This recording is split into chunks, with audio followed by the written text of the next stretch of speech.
Peace, peace, peace. Can y'all hear me? Let me know if my sound is good. I just plugged my mic in, so let me know, good people. I got a little cold, so y'all pardon my voice. Let me see how I sound. Y'all can hear me? Peace, peace. How you doing, big time BNB? What's going on? Peace, peace. Thanks for the feedback. I appreciate y'all. I appreciate it. All right. Yeah, loud and clear.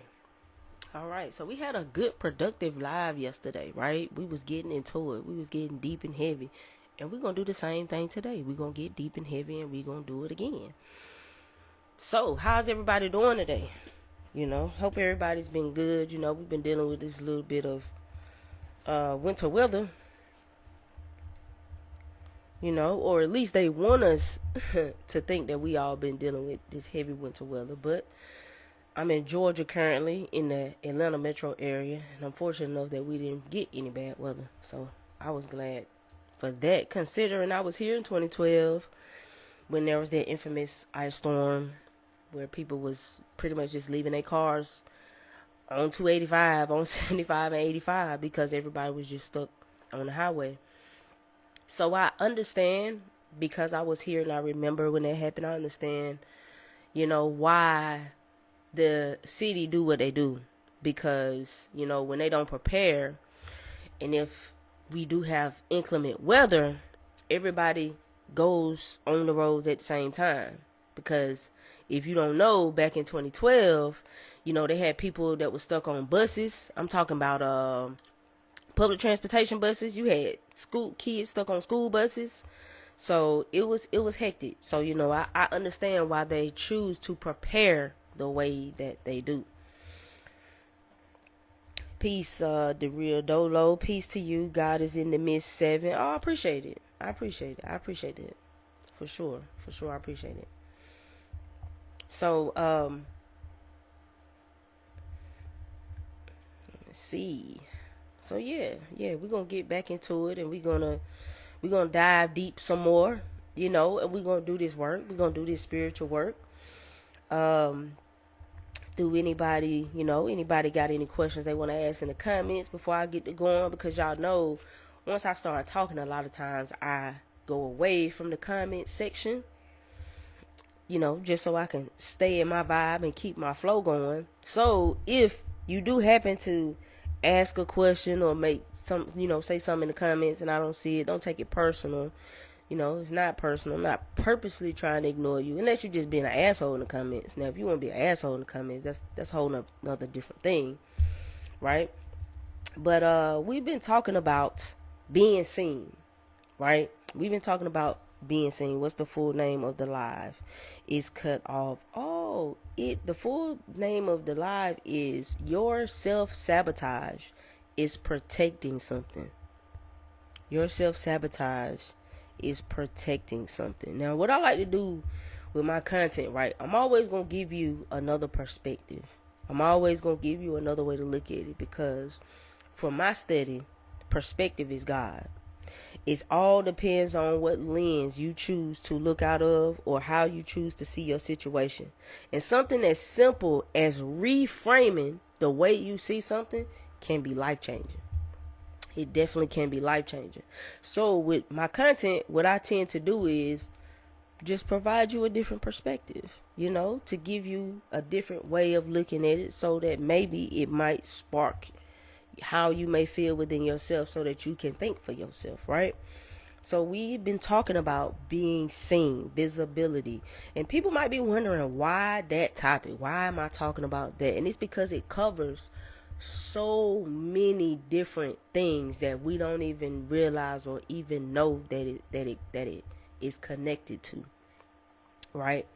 So, and I'm talking about visibility, being seen, in connection with self-sabotage. And I really want to talk about this because, especially with the work I do and in the conversations, the sessions that I have with people, a lot of this is what a lot of people deal with when they by themselves, within themselves, right? So I want to reframe how you look at sabotage, how you looking at self-sabotage, right? Because if you can reframe it as a body response versus it being a character flaw, then that gives you leverage. That gives you upper hand. That will remove the shame out of the equation, which is what a lot of people tends to harbor that holds them back from a lot of things. It's the shame a lot of times.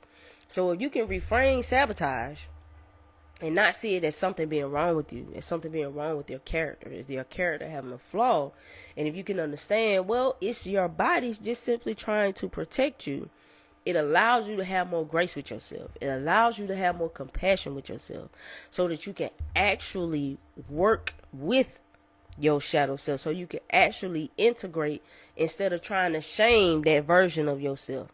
Because this is what a lot of people do. This is why a lot of people be judging real bad. A lot of people judging off of their own inner shame, right? So they might have made certain changes, done certain things in their life, and the shame makes them project onto others who remind them of that old version of themselves. And I bring that up because it's not conducive for you. It's a sign, it's a pattern that if you can recognize it, you'll realize you still got a lot of work to do with yourself. It's still a lot you got to do, because that's all being powered by that shame that you carrying. Right? So this is why we want to reframe the way we look at sabotage. So if you can look at self-sabotage a different way, you don't got to beat yourself up about it. You don't have to. Now, granted, you want to make the changes that you need to make, but you don't have to feel like there is something that is wrong with you, because that's what shame is. Something is wrong with me, right? So, and most people tend to think of sabotage as people being lazy, laziness, fear, having a lack of discipline, and those things can be it. But that framing of it is what can keep people stuck as well, right? So, because what you have to realize is sabotage can only happen after there is movement, after there is a sense of progress, not before. Because how can you sabotage something that ain't moving? You can only sabotage if you got motion, right? So if things are moving along, that's the only way to have sabotage, is to stop that momentum. Peace to you from France. So what happens is your nervous system is reading that as a threat, right? Is reading that traction as a threat. So, and that's because you have to realize that safety was built in invisibility, not success. So your ability to not be seen, right? You being able to not be seen was something that protected you. So now you are in a situation or a circumstance that calls for you to be seen, especially those of you who are my content creators, right? Then you run into those roadblocks. Then you run into them energetic blockages. And you don't understand why it's so hard for you to say what you need to say in front of the camera. Why it's so hard for you to hear your own voice back. Why you don't like to hear your own voice. These are very, very specific things that are trying to relay information to you about what you're dealing with on the inside. Right? So nothing can go wrong if nothing is working. So understand that first. In order for you to sabotage or self-sabotage, that means you had motion. All right? So that's the first thing first. That means you had motion. That means unconsciously you recognized what it was. All right? You recognized it unconsciously. It's just your body picked that up as a possible threat because you never established being safe in the midst of success. Okay? So that feels scary. Understand, we cling to what is familiar. even if it is bad for us. So as good as something might be for us to make a change, because it is unknown, it's much easier to cling to the very thing we need to get away from than it is to make the change necessary. This is human nature. Okay? So things fall apart only when it starts to work. And that's because you are no longer hiding. See, you can't hide. That's why you unconsciously are resorting to the sabotage, because you can't hide, because now you're visible. Now you're seen. Now you are exposed. Okay? So with you being exposed, if your body never felt comfortable being in the spotlight, or if when you were in the spotlight, it brought unwarranted attention, it brought danger, it brought consequences, or it brought, punishment to you, your body remembers that. Remember, the body keeps the score. You can do all this mindset shit. You can do all this work with all these affirmations, all these things, and still can't understand why you keep freezing in certain situations, because it's stored in your body. You got to remember what they told you the matrix was. He told you that the matrix is just your brain telling you what your nervous system is saying. What you feeling, tasting, touching is based off your senses. So your nervous system, right? Your nervous system is the maker of your matrix. So depending on your nervous system is going to depend on your reality. See, this is why a lot of people hitting these roadblocks, trying to do this manifestation or trying to do this positive affirmation, this visualization. It's not going to work if you don't do the work and relieve it from your energy. Get it out of your energy body. You see what I'm saying? So remember that being seen, right? Because you have to be seen if you are trying to do these type of things, right? So that's going to activate that survival memory. It's going to activate that survival memory. It don't have nothing to do with confidence. It ain't all about confidence. It's not all about consistency. It's not all about discipline. You can say that shit till you blue in the face. But if you do not do the work, if you don't do the work, you're going to know these things and not be able to do them. You see what I'm saying? So growth, I still hear them kids, man. I'm going to get my son because I just told him to be quiet. So growth demands an identity upgrade. There's no way around it. It's no way around it, right? And it's not just about having better habits, right?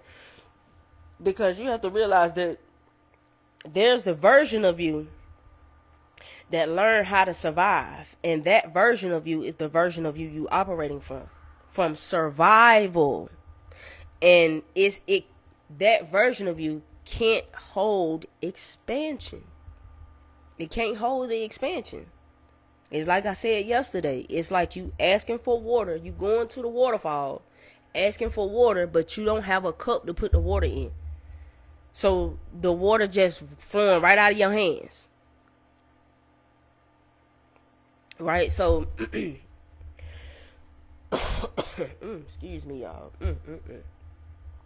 So I want y'all to look at it like, understand sabotage isn't, I want y'all to look at it like, sabotage, it isn't self-destruction. It's not self-destruction. It's just an old way that your body is trying to protect you from what it believes to be a threat, from what it believes to be danger. So your body thinks it's an actual danger, right? But see, this is why emotional intelligence, I'm glad you said that. This is why emotional intelligence is important. This is why emotional intelligence is important, because we have to understand emotional safety. A lot of us didn't grow up with no emotional safety. You see what I'm saying? So we don't know how to be safe with our emotions. We don't know how to safely deal with our emotions. This is why people numbing. This is why they pushing it down, doing all type of things to distract it, because we lack the emotional intelligence. We lack the emotional intelligence. We dismiss it. It's way too common for people to still think and view your emotions as a weakness. Your emotions are your feedback system, because they are relaying information to you that you cannot see, touch, hear. Is giving you information from the energetic field. This is why communication, they tell you so much of communication is nonverbal, because it got to do with your energy, because your energy is already interacting with everybody else's energy. That's how it works. So you already speaking. Your aura is already speaking for you. That's why energy don't lie. This is why people who overgive and who lack boundaries attract people who take, because your energy, this is what your energy is putting out. This is what you are attracting to yourself. You attract what you are. And you are a person, if this is what you do, you are a person who lack the boundaries, so you can't protect yourself. It's like you a person that live in a house and you keep your door open, but you don't want nobody to come into your house, but you leave your door wide open. So a person that see that as an opportunity, gonna come and steal out your house, because you have to learn boundaries. Your lesson is the boundaries. You gonna keep going through being used and abused until you realize the way for me to protect myself is to have boundaries. But see, you have wounds from your childhood that made you that way. But what we also have to understand about our personality is that your personality is fluid. That shit is not set in stone.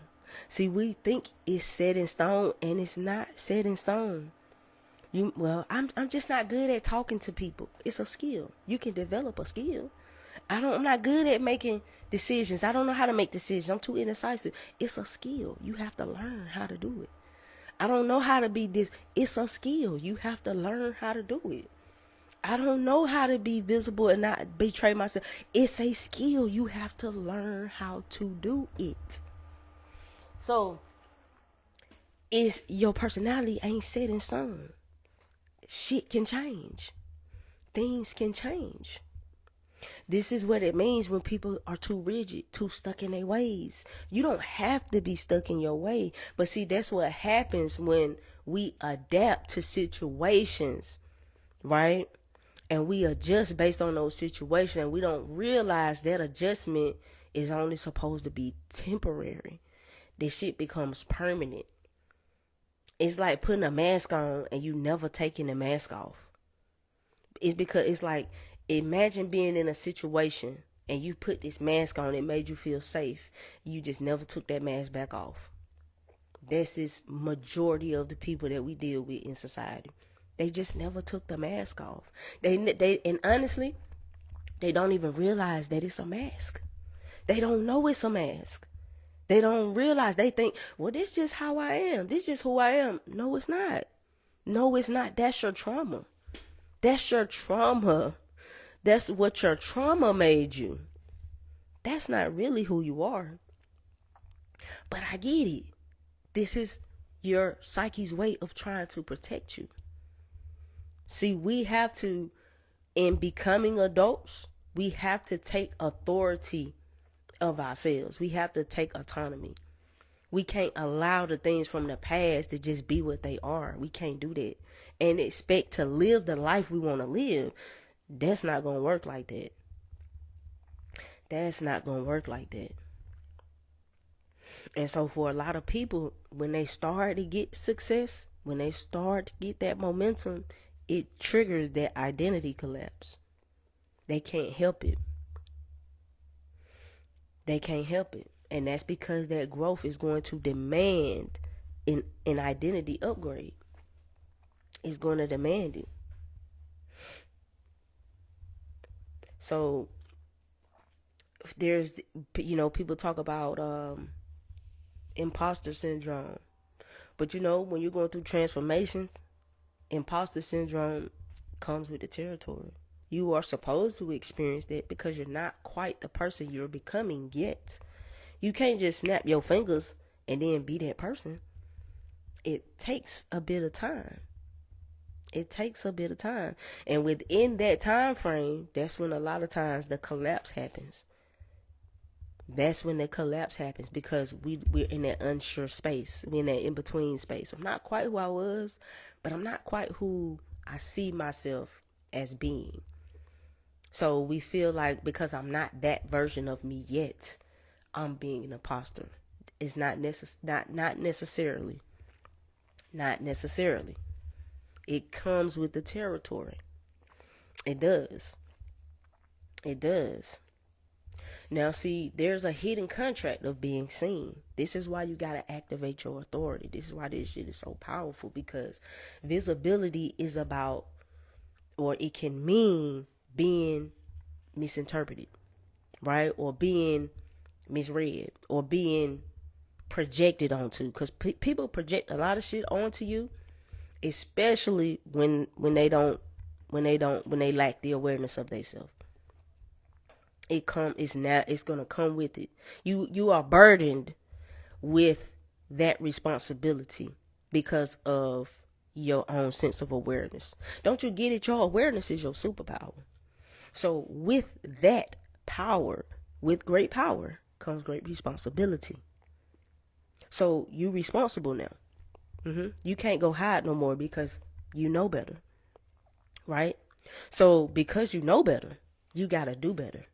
So that burden of that responsibility is a lot for people to carry.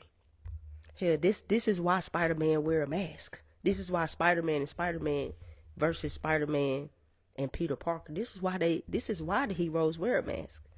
That's the point of a mask. That's the point of an alter ego. It's to help you to contain being visible, to contain the exposure. This shit is a science. This is what they did to you with religion, but you just don't know it yet. You don't get it. You just don't quite understand what it means yet. This is what it means to have a deity. It's because, see, you not spiritually aware of what you are able to contain. So you have to do that through a deity. I'm telling you, this is some powerful shit. I'm telling you some real shit now. See, your body does not fear failure. It doesn't fear failure. It fears witness. That's what it fears.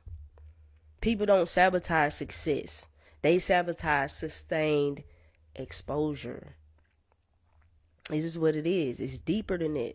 This is why you get people who blow up, man, and then they'll disappear. It's too much. It's too much.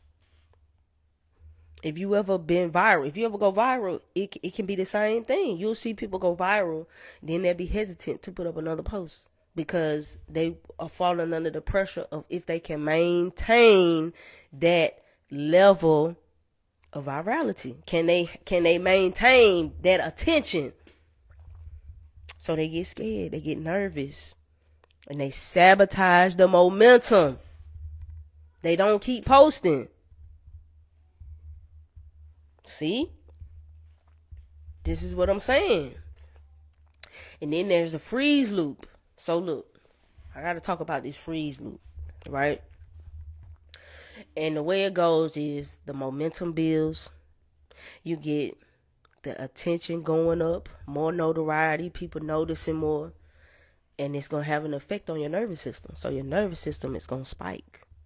And then that hesitation is going to kick in.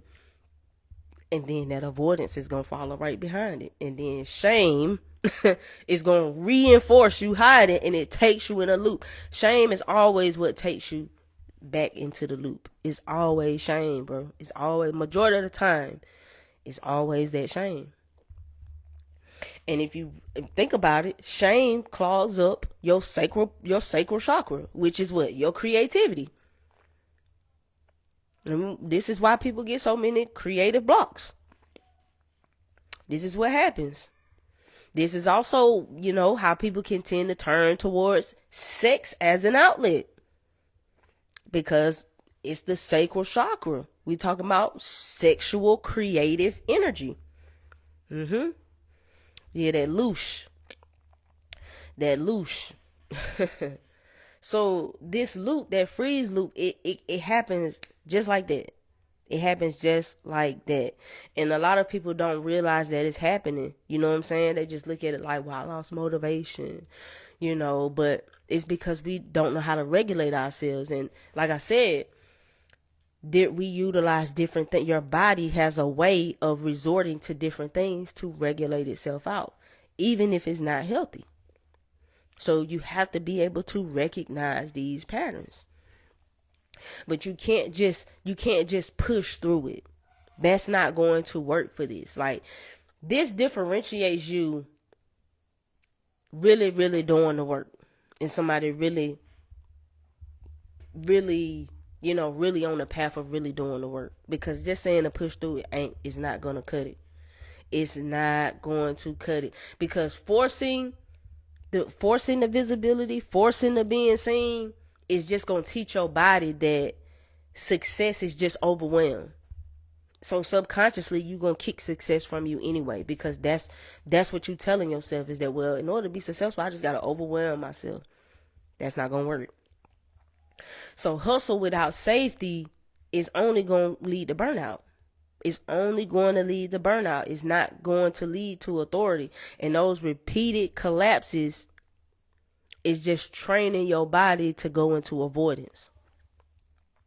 So you don't build confidence by overriding your body or by pushing through it. You build it by teaching the body that it can stay. Confidence is an identity. It's not a mood. You got to teach your body that it's safe. You can't abandon yourself under the spotlight. You can't do that to yourself. So the real question isn't, why do I self-sabotage? It's more about, what part of me was never taught how to hold momentum without danger?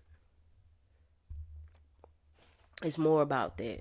Because most people were taught how to survive chaos. They weren't really taught stability. And the most we know about learning stability or teaching stability is to be routine. Which I understand that, because repetition is spell work. Repeatedly doing things, like to condition your body to expect things at specific certain times, creates a sense of safety, a sense of stability. But that also applies when it comes to emotions. It's not just it's more. You have to do more than just eat dinner at the same time every day. It's more than that, because that's what they teach you stability is. On a surface level, right? They say you got to teach your kids stability and discipline. Schedule. And I get that. Because again, I understand what repetition does. It embeds a code. It encodes you, right? If you do something enough time, it becomes a part of your nature. I get that. But what about emotional safety, though? What about that, though? Because we don't think about that. We only think about things in terms of the physical. And we don't think about, hell, even as a parent having a child, you know as an adult, you know how much you feel. You know how emotions work. You know how much you feel and how much you deal with emotions. It's unavoidable you can't not deal with emotions. Why aren't we taught stability when it comes to that? Why aren't we taught that? Because that can make you feel unsafe. You see what I'm saying? If you don't feel safe enough to speak your truth, you see what I'm saying? So in that sense, man, it can do a lot to you. You see what I'm saying? Y'all hear that in the background? And let me know how loud my background is, y'all. Because I hear it really well. I hear it really well. But it's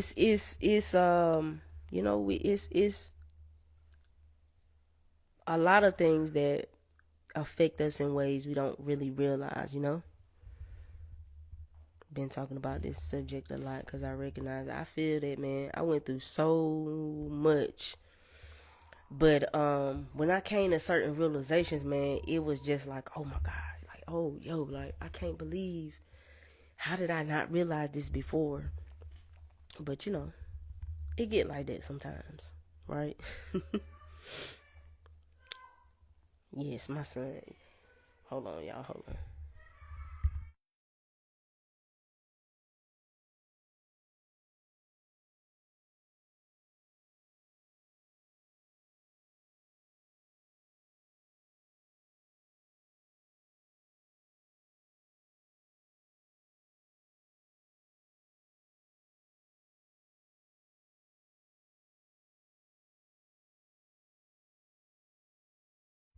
Can y'all hear me now?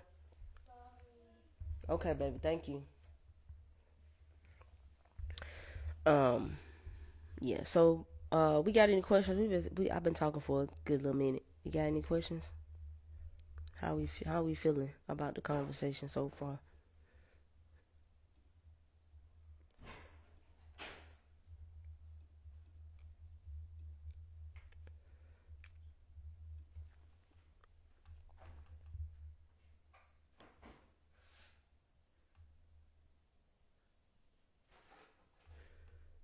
Okay, bet. Okay, bet. Y'all got any questions for me?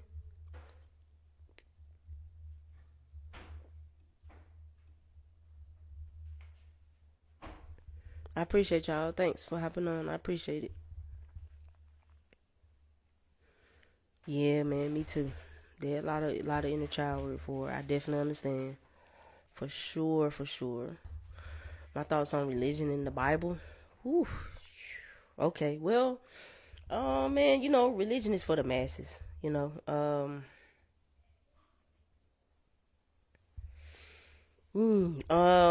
highly advise people to do they deconstructing. Do your deconstructing. Do your deconstructing. You know, I'm good on religion. In my mind, from my study, y'all, from my study. This is me. Religion is the culprit to a lot of this shit we got going on with us. To me, in my mind, to me, because of the tool and the institution of what religion is today. It's a means of mass control. I don't, and you don't need religion to have a relationship with your creator. I don't. Nah. I feel like it's actually a tool of disconnection. It actually disconnects you unless you are really, really digging deep into the religion. If you're not getting to the metaphysical side of the religion, you dealing with dogma. And I'm straight on it. I'm straight on it. I am straight on the dogma. When it comes to the Bible, the Bible is one book of many. For some people, it's the end all be all. I see the Bible as a book of allegories. It's also a grimoire. It's also a book of astrology. The Bible is a very powerful book. I don't really like to reference it a lot though, because when you reference the Bible, it activates people in one of two ways. You know what I'm saying? It's either people that's the Bible is the end all be all and it's everything, or you dealing with people who are going to look at it in a way of it being religion. So to me, when you look at the Bhagavad Gita, like I personally have looked into, and I'm looking back at my bookcase, well, one of my bookcases, but I've looked into all this stuff, bro. I get into all of it. I'm to the point when I don't like to have religion conversation because I went somewhere with it. Most people are not it. And it's always hard for me to walk back to where people are it because I went so far into it. So I did all the study on everything occult, and that's the one thing that really irks my nerves about religion. It's what drove me away from social media, because people love to talk about things they don't know shit about, and it irks my nerves in the worst way, in the absolute worst way. And it's like, pick up a book and read, because how do you know what you know aside from the propaganda? You only know what you know from a religious standpoint. And to me, I don't like having any religious conversation if a person don't know nothing about no occult, because we having a one-sided conversation. And like, I've done too much, y'all. Like, basically I'm a PK, right? Basically I'm a PK. When I say PK, I mean a preacher's kid. Now, my mother is not a preacher, right? But her mother is a preacher. So my maternal grandmother is a preacher, right? So as long as I can remember, she's been a preacher. She's always been a preacher. So I grew up in a heavily Southern religious house. We had to go to Bible study. It's like Steve Harvey said on Kings of Comedy: Bible study, youth meditation, usher meeting, the choir, everything. I did everything, every part of church. We was at church all different times of the year, different days of the week. Sunday school, vacation Bible school, all of it. So I was always heavily in the church. When I was a little kid, 8, 9, 10 years old, I used to listen to the sermon, and I used to write down the stuff the preacher was saying, because I really wanted to know. So I had this mind since I was 8, 9 years old.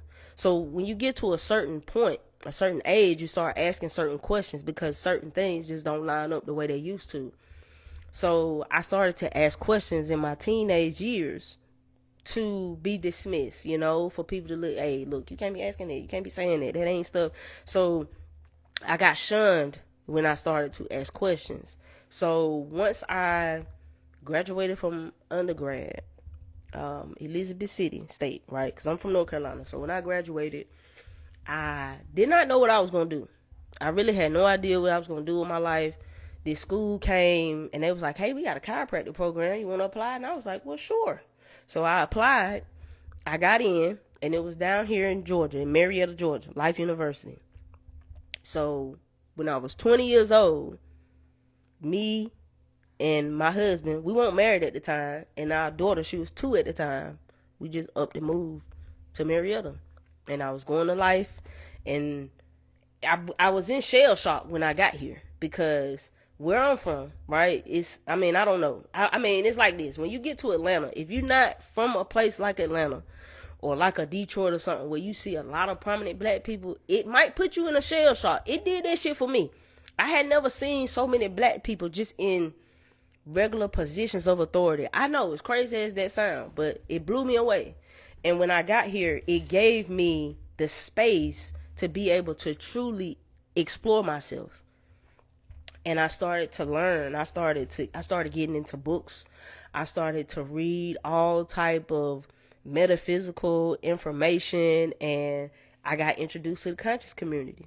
And then from there, man, it just trickled on. And this was, mind you, this was 2009-ish, 2010. So,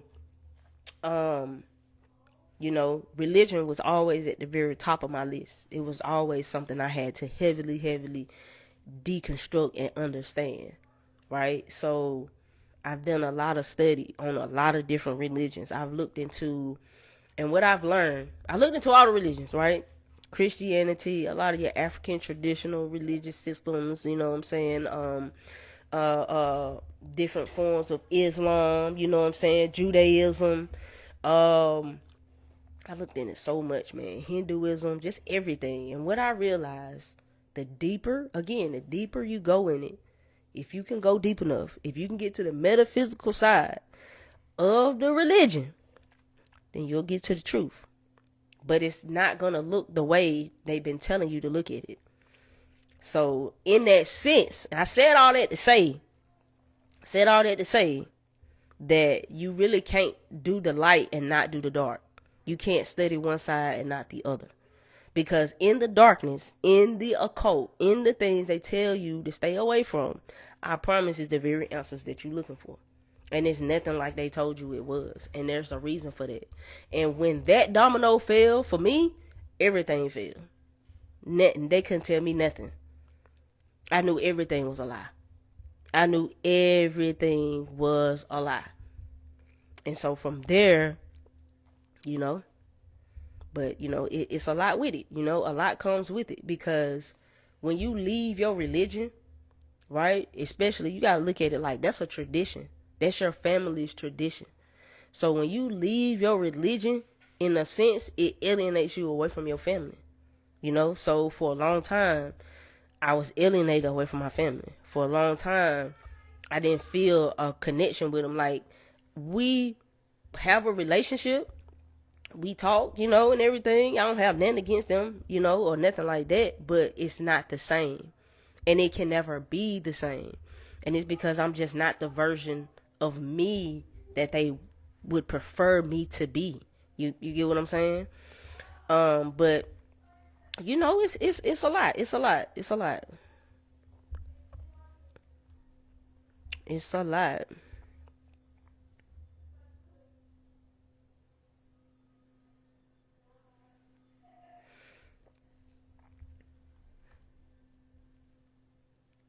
The best way to clear the body of those trauma responses that keep sabotaging us, meditation. I wouldn't. Okay, so the first step is you do have to get, you know, a sense of awareness of what's happening. You got to be able to peep the pattern, right? So when you peep the pattern, meditation is cool, but you got to get it out your body. You have to get it out your body. Like, this is why some people find spiritual relief when they work out. Right? They just start working out. And eventually, after doing it consistent enough, after enough time, eventually they get to a point where they've been able to work through or push through a lot of things. So and it's because the energy literally is in your body. It literally gets stuck in your body. You know, so there's different somatic releases that you can do. There's different pressure point releases. There's all different kind of things that you can do. I wouldn't say that there's a one best way, because everybody energy different, and everybody has a different way of regulating, of their body regulating itself. So right now, when we out of whack, we probably more than likely have a bad habit that allows us to discharge all that extra energy, right? So for some people, that might be watching porn, right? So for some people, that might be scrolling their phone.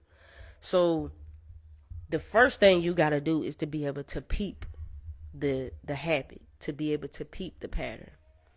But it's different things for different people, you know? So in that sense, but meditation is good, but you know, like I said, it goes beyond just your mind. So this is why you can feel like, I'm doing the meditation, I'm doing the affirmations, and I don't understand. That's because it is in the body. That's what's left for you to do. So they have, you can look into somatic body releases. There's professionals who do it. You know what I'm saying? There's people that you can look into just the information itself to see. And some of it might look a little weird, but when you see them videos and you see people and they might just start shaking or moving, then they just get a rush of uncontrollable emotion. It's their body releasing that emotion. So it's different things that people can do. I won't necessarily say meditation. At this point, I don't like to recommend meditating to people, because it's like some performative shit nowadays. Like, everybody just automatically say, "Oh, well, I gotta meditate more and XYZ," and I don't think we really understand what meditation actually does and why we say that. You feel what I'm saying? So I feel like meditation is the performative answer, which is why I don't like to give that as the answer. Because it just feel performative. You know, people just feel like, well, I'm just going to sit here and, you know, just try not to think. But that's not what meditation, you know what I'm saying, is supposed to do. That's not what it's for. You know what I'm saying? Like, it's more to it than that.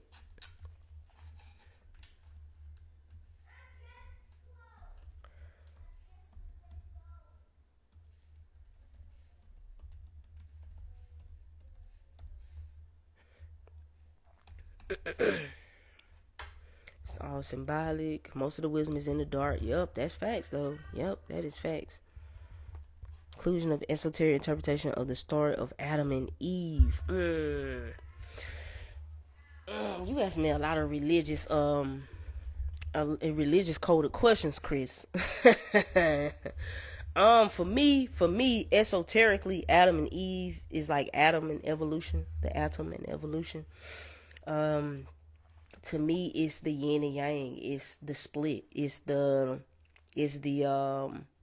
fall. You know, it's the fall into the physical. I see Adam like, so Eve being like, I say evolution, Adam being like the atom. So, or you could say it's like, who in the kitchen? Hey, who that? Oh, so y'all must say that, okay. But yeah, I see it like that. Esoterically, it's the fall into the physical. You know, it's the description of the fall into the physical, into the split. You know, because oh man, that's a conversation, bro.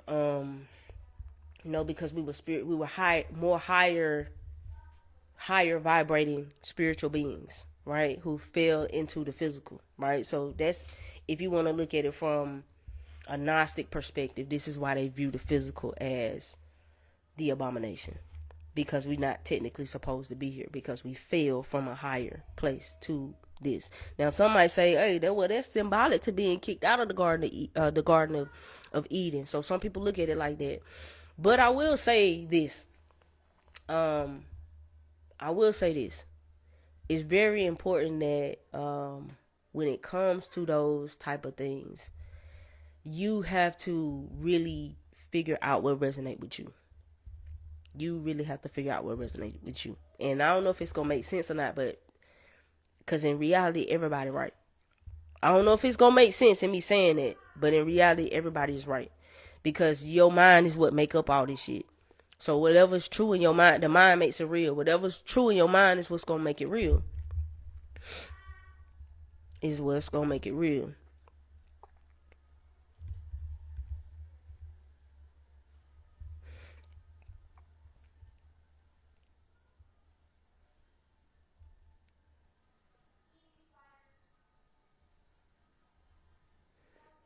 Yeah, I see that constant stimulation.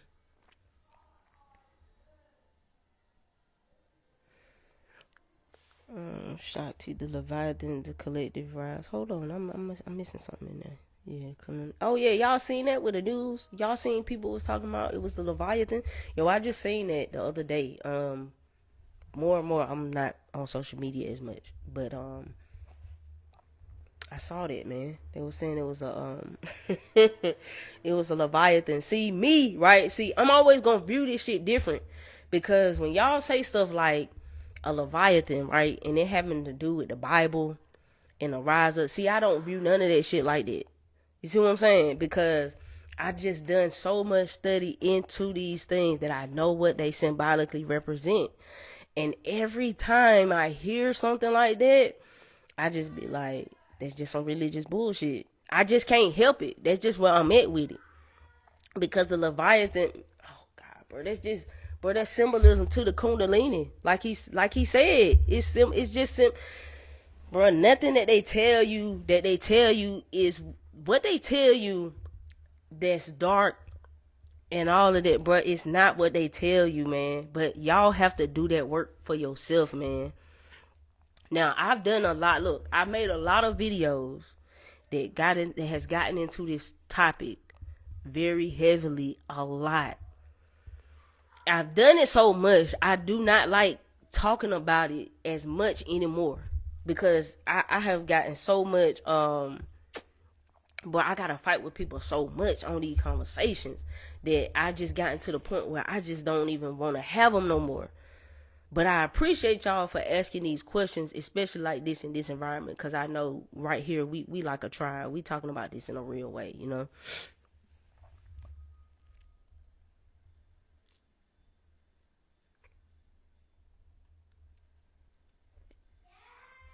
So, but you know, I'm about to call. I'm about to end this live. I'm tired of them kids in there.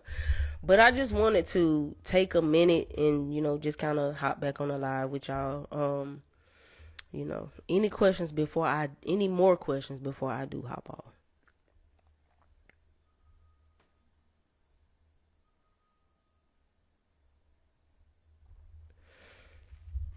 Maybe I should go a little bit more into that meditation. I get asked that a lot about meditation, man. And like I said, I really just feel like it's performative at this point, because most people just think about meditation like focusing on your breath. Just focus on your breath and try not to think. But that's incomplete. Because what you're doing is you're actually training where identity sits. Like normally identity is infused with thoughts, emotions, impulses, memory, reflex reactions. Meditation teaches you to relocate the center of the self, right? And it's from inside the mind to the observer of the mind. So it's not about suppression. It's not about control. This is why ancient texts don't just say it's relaxation. It's witnessing. It's watchfulness. It's seeing.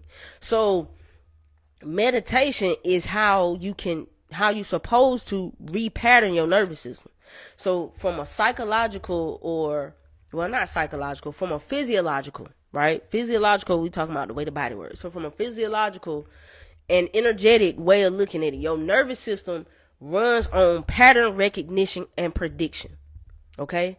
Trauma, conditioning, and identity create default loops. Okay?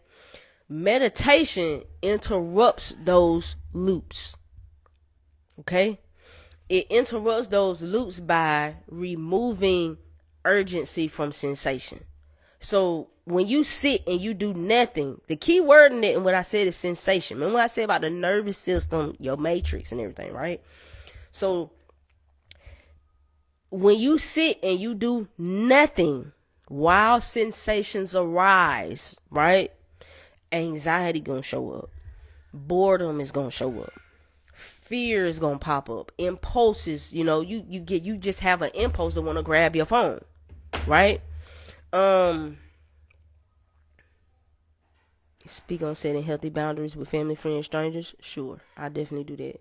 I put Queen, don't get too fed up religious questions. Just screen them, because some people really just trying to learn what we came to know. I agree with you. I agree, which is why I did make sure that I say, I appreciate y'all in this space asking that, though, because this is a space where we tribe in this space, right? So I appreciate this space, because this is what I want to come on the live for, to have more of a direct conversation, right? But when you dealing with in meditation, and all those things kind of come up, and when you don't respond to it, when you don't act, that's when your body learns something. Your body is learning that sensation does not mean I'm in danger. That's what you're doing when you're meditating. I did not say meditation is not sitting doing nothing. Okay. That's not what I said. That's not what I said. I didn't say that it's sitting doing nothing. I didn't say that. I said that when you sit and when you do nothing, when these things arise, like anxiety or like boredom or fears or those impulses, that's you telling your body that sensation is not danger. That's what I said. That's what I said. I didn't say you just sit and do nothing. See, I don't like talking about meditation in a generalized way, because most people just do that shit for performance. Like I said, it's become a performative fucking trend. And everybody just automatically want to say, meditate. Oh, you gotta meditate. Meditation. Ain't nobody meditating, because don't nobody know or understand what you're getting out of the meditation. It's not to sit and silence your thoughts. It's not gonna go nowhere. That's not what it is. It's not gonna do that. Your mind is automatically gonna pick up thoughts. It's like a receiver. Thoughts is just there. They're gonna be there. You can't stop no thoughts. That's not what that is. That's not it. It is. It's mindful reflection. So when you get these sensations in your body and you don't respond to them, like you feel compelled to respond to them, then that's you teaching your body. We don't have to respond to every sensation. You see what I'm saying? Everything ain't this. That's what you have to do with it. What that does is it rewires survival reflexes. It rewires emotional charge. Compulsive behaviors. Right? So this is why meditation heals things that therapy can't touch, because you're dealing with the sensations. You're dealing with the nervous system. You see what I'm saying? So meditation is really de-identification from your false self. From your false self. Right? Because the self that most people find themselves defending, it's not even really who you are. It's something you've attached your identity to. That's the root of our suffering. Attaching our identity to shit we don't need to be attaching our identity to. This is why people be defending shit they ain't got no business defending. It's because you've attached your identity to this shit. That's just like when you see people arguing with people that's celebrities or whatever. Or influencers. And that's because those influencers have impacted those people to the way where they feel like, damn, they saying what I wish I could say. So they are seeing those, they are attaching to those people like they are a spokesperson for them. This is what makes them defend people to that way. See, I keep trying to tell people, and for a long time, I dealt with a lot of struggle because I kept trying to teach people the game. I kept trying to teach people the game instead of running the game on people. That's always been my problem. I never ran the game on people. I always tried to give people game. And they say the game is to be sold, not to be told. So maybe that was my mistake in me having to learn. Because at the end of the day, anyway, you can't cast pearls into swine. They not going to appreciate it anyway. But I kept trying to put people on game like, look, you got to understand, especially in dealing in this social media shit, everything is about your triggers. Everything is about your trauma. They've monetized your fucking trauma. This is why you buy all the shit you buy. Why you feel compelled to need to get all the shit you need to get to feel worthy, to feel like you somebody, to feel valued. It's because of your trauma. And everything in marketing is nothing but psychology. So they understand exactly what's wrong with your ass. They just using it to continue to monetize and eat off of your ass. That's why don't nobody care about you healing for real, for real. People damn near fought me for trying to just focus on nothing but the healing. And I was like, damn, all I'm trying to do, I'm just trying to help people be free, to free their mind. And damn, I had to fight everybody for it. That's how it goes though, because that's this matrix. Remember, the very people you trying to save is the motherfuckers that's going to be the agents. The very people you trying to save, because they not unplugged. So everything, especially with this social media, the rage bait, the engagement bait, all of that shit is ran off of your shadow, off of your trauma. You in the comments arguing with people because you triggered. The issue ain't what the person's saying. It's really in the fact of you need to understand why this triggered you. You got to understand why this made you feel what it feel. Because why has 6 hours passed and you still in the comments arguing with a random motherfucker that you don't even know? You don't even know if it's a real person. You don't even know if they a real person. They might be a bot. Hell, the whole post might not even be from a real person. And you sitting here arguing your little heart out. Because you attached to this thing that you feel like is attacking your identity. That ain't nothing but ego. That's all it is. All it is ego. You got to do work on your ego just as much as you got to do work on your shadow. See, anything having to do with your identity is always going to be the ego. every single time, because that's all the ego knows. That goes right back to that mask. Most people don't realize they are wearing a mask. They think they are the mask. You're not that. But it takes for them to become aware of it. It takes for them to become aware of it. Because the self that most people defend is not who they are. It's a protective structure that's been built from early emotional wounds or injuries, or social conditioning, or survival strategies, or the roles that your ass been forced into. Be it being a good child, or being a strong one, being an independent one, or being a rebel. Whatever it is, meditation very gently exposes that shit. See, this is why you can't sit 2 minutes without getting on your motherfucking phone. This is why you gotta pick it up and you gotta start scrolling. Because that silence is fucking loud. It's loud. It's loud. And if you can truly sit with yourself long enough, you gonna notice thoughts is gonna come up without permission. You gonna notice emotions moving without consent. You gonna notice identity shifts without logic. And that reveals something that can be unsettling, but it's also very liberating. And that's, you are not the one that's producing the mind. You are the one that's aware of it. See, that awareness existed before the identity formed. Yes, it's terrifying to go through.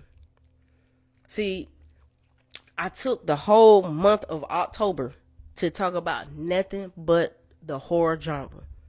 The reason why I did it is because I wanted to break down and show you symbolically the monster is nobody but you. It's nobody but you. Facing yourself is going to be the scariest shit that you can ever do. It's scarier sometimes. It's so scary sometimes it feels like slaying a dragon. It's so scary sometimes it feels like going into the underworld. Because that's how scary it is.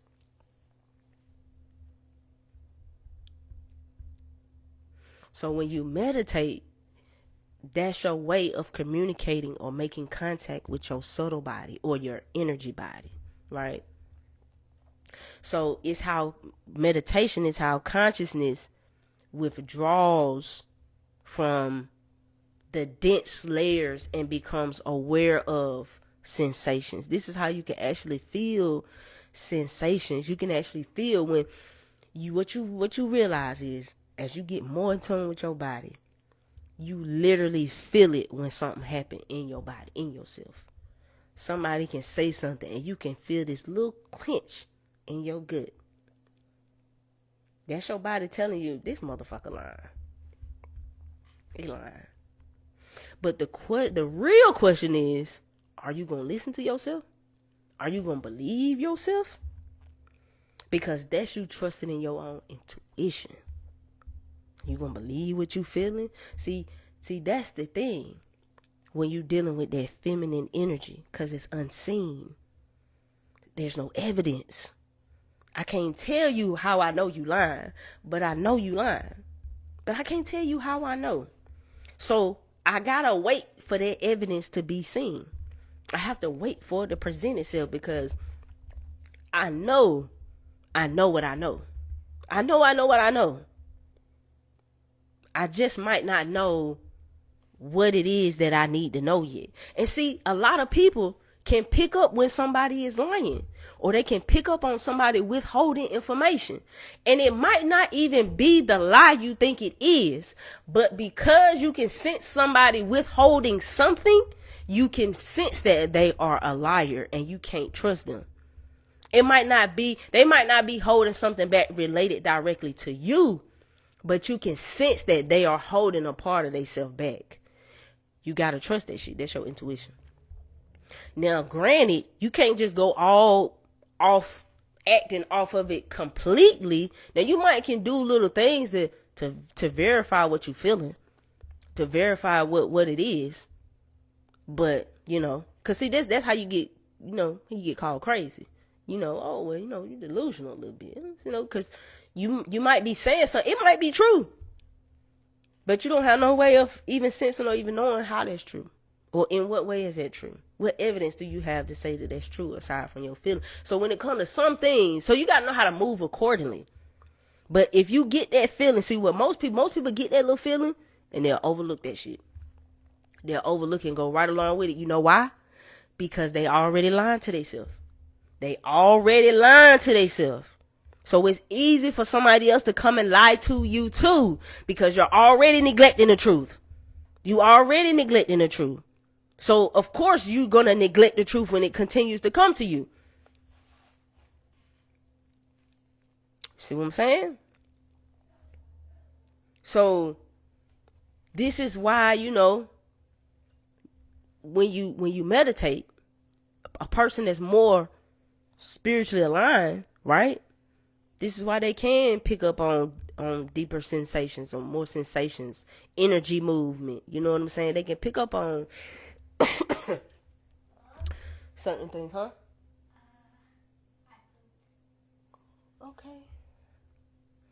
Okay.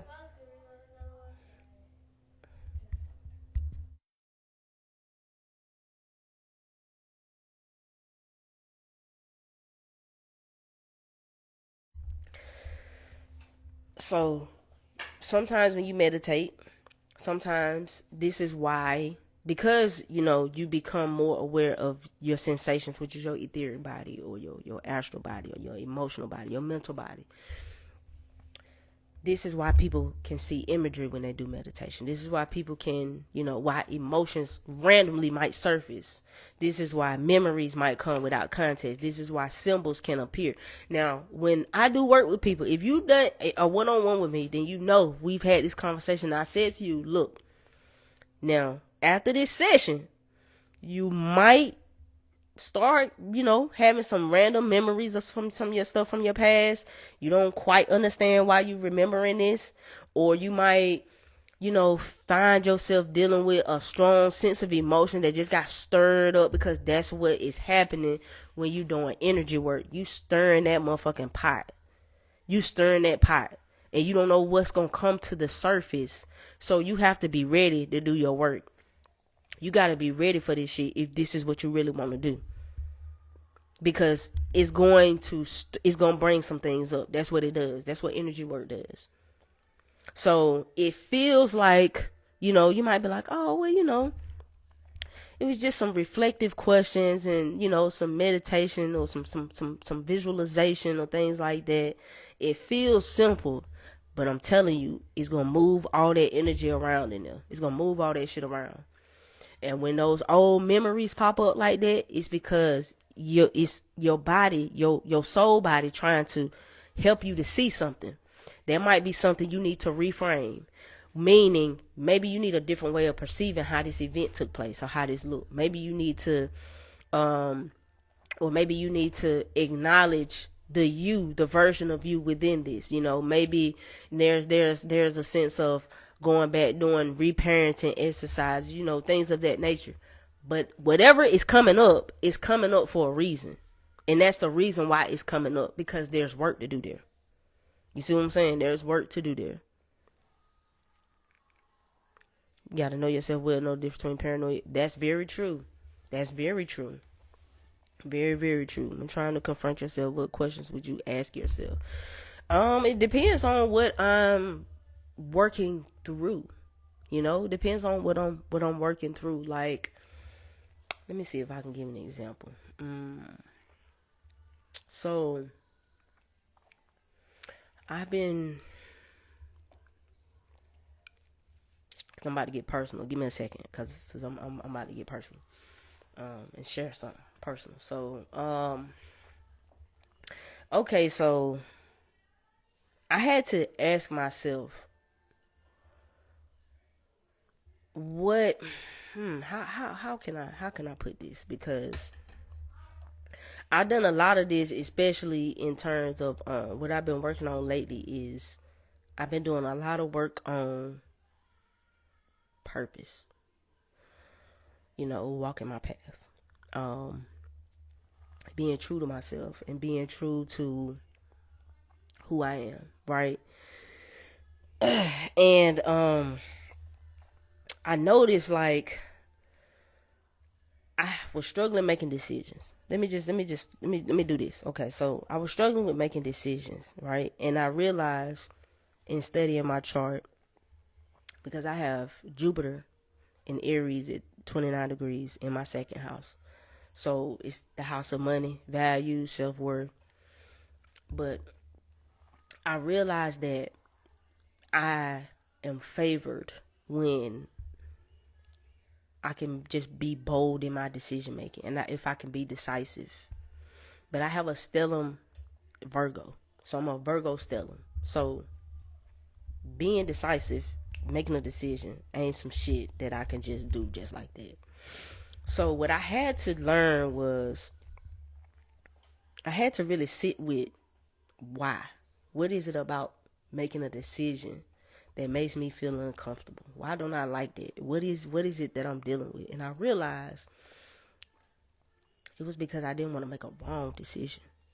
Like, I had to learn to take pride in having made a decision and not in it being the best decision.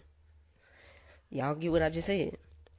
So I had to learn that I had to take pride in having made a decision and not in it being the best decision. I think I'm out there. Can y'all hear me still? Let me know that y'all can still hear me. I had to unplug my mic for a second. I need to. So my background died.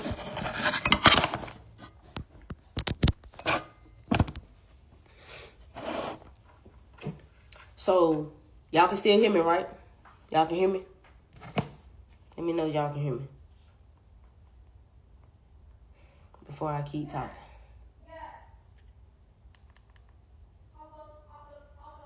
Hold on. Y'all still there?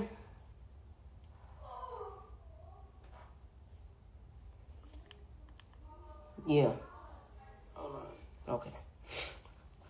So, yeah, I had to learn to take pride in having made a decision and not in it being the best decision.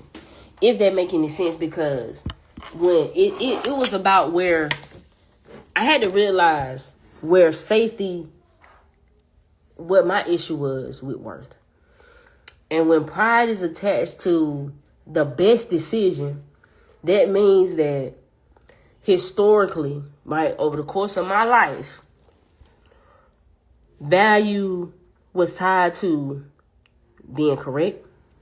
It was tied to foresight. It was tied to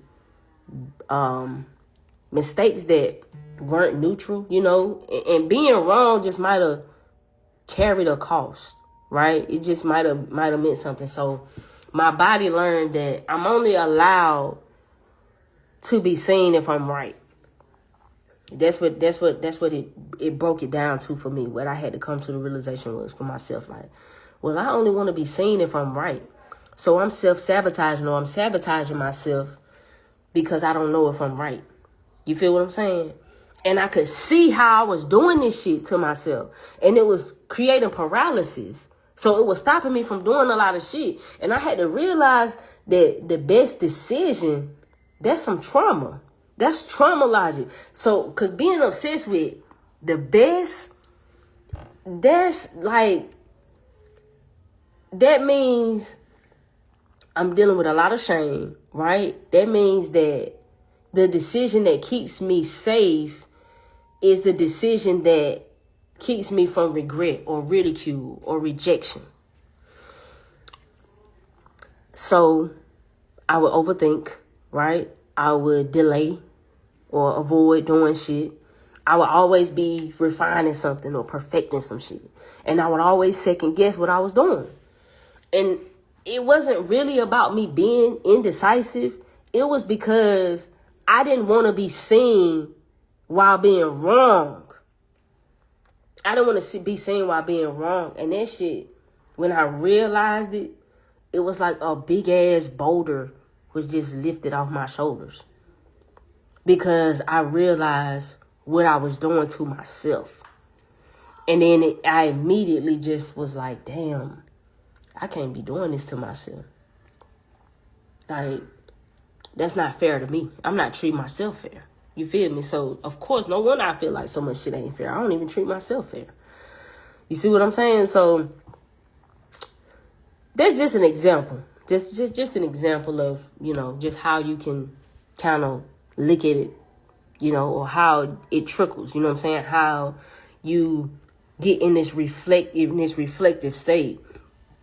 And you pretty much, you find yourself exploring the depths of the things that you feel and why you feel this way. Where is this coming from?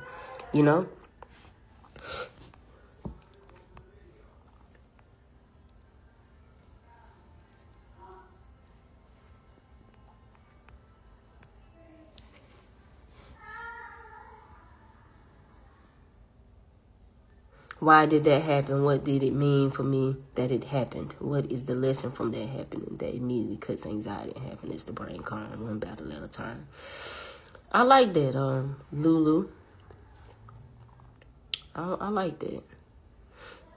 Oh, y'all was telling me that I was there and I didn't even see it. My bad, y'all. Damn, my bad, y'all.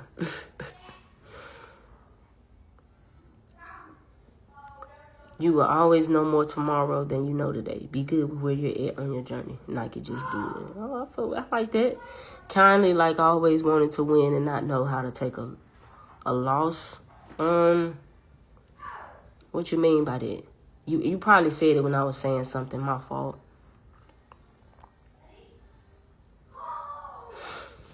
But that was something that was, it was a lot for me when I realized it, when I came into that realization.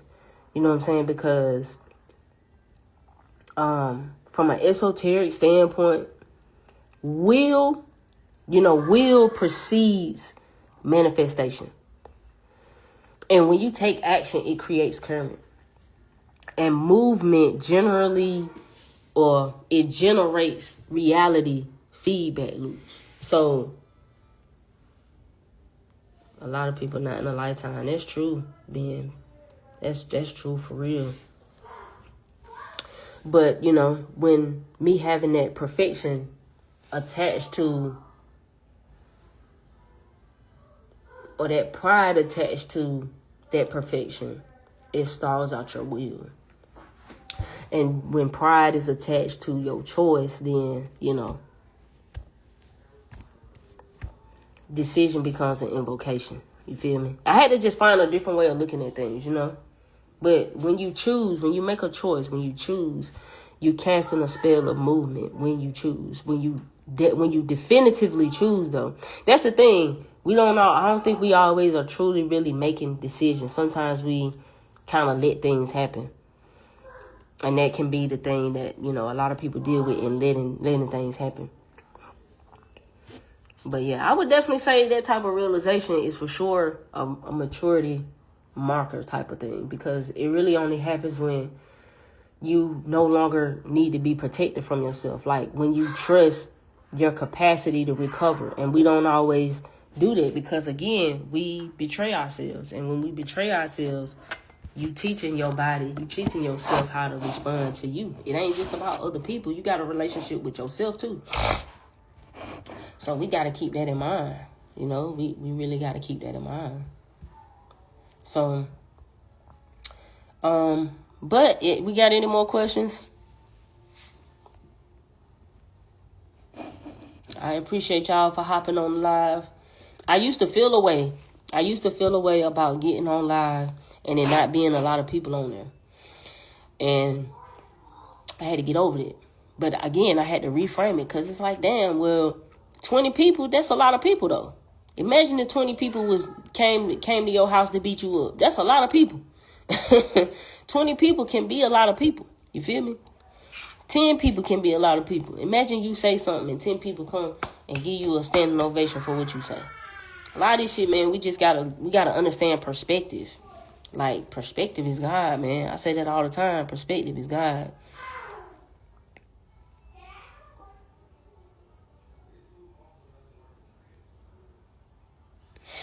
So, I will see y'all next time.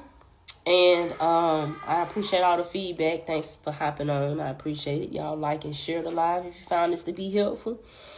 And also, for y'all who are on a Patreon, there's a Patreon post up that's called what's it called? Hold on. I'm going to be exact. Why being seen feels unsafe.